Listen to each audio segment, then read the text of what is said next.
Hi, welcome to our channel, Programming of Mind, where we accelerate your knowledge with concise, from high-value book summaries.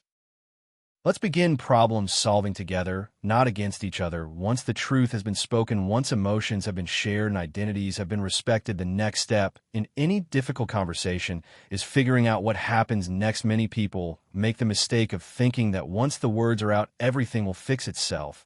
But resolution does not happen by accident. It takes effort.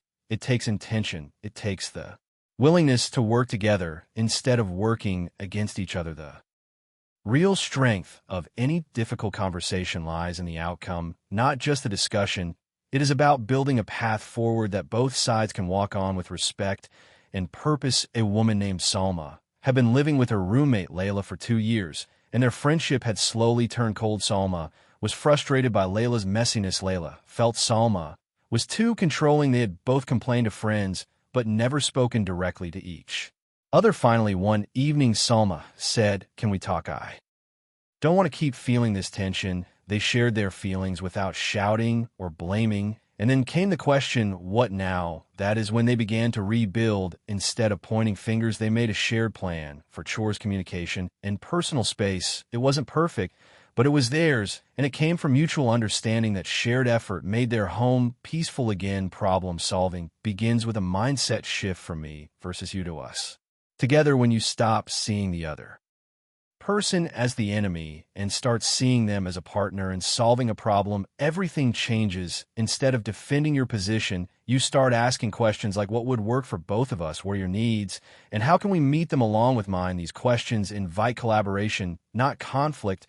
A father and teenage son were in constant battles over school and video games. The father kept threatening punishments. The son kept shutting down. One day, the father sat his son down and said, "I know you love your games, and I want to understand how we can make space for both your interests and your responsibilities. What do you think would work?" The son was surprised, but opened up. He said, "I just want you to trust me more." They agreed on a schedule that included both schoolwork and game time, and the argument stopped, not because of control, but because of cooperation. When you start solving the problem together, you open the door to creativity. You stop getting stuck in who's right and start focusing on what's possible. Often the solution is not a perfect win for either person, but a respectful compromise for both. That middle ground is where real peace lives. It says, "I may not get everything I want, but I respect what you need, and I care enough to try." In a small nonprofit team, 2 coworkers had been in constant conflict over project decisions. Their manager brought them together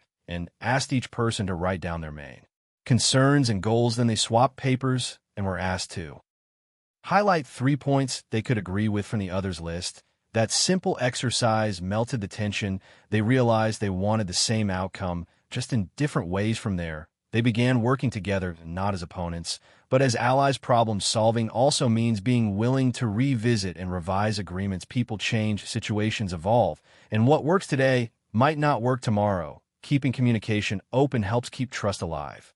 You might say, "Let's try this for a month and see how it goes. If it doesn't work, we'll adjust together." That flexibility shows maturity and respect. It says, "I care enough about this relationship to keep working on it." Solving problems together also means respecting limits. Not every issue has a perfect fix. Not every conflict will be fully resolved in one conversation. But when you stay engaged, when you show up again and again with willingness and compassion, you build something more valuable than perfection. You build resilience, trust, and deeper connection. A couple going through marriage counseling was asked, "What is your shared dream?"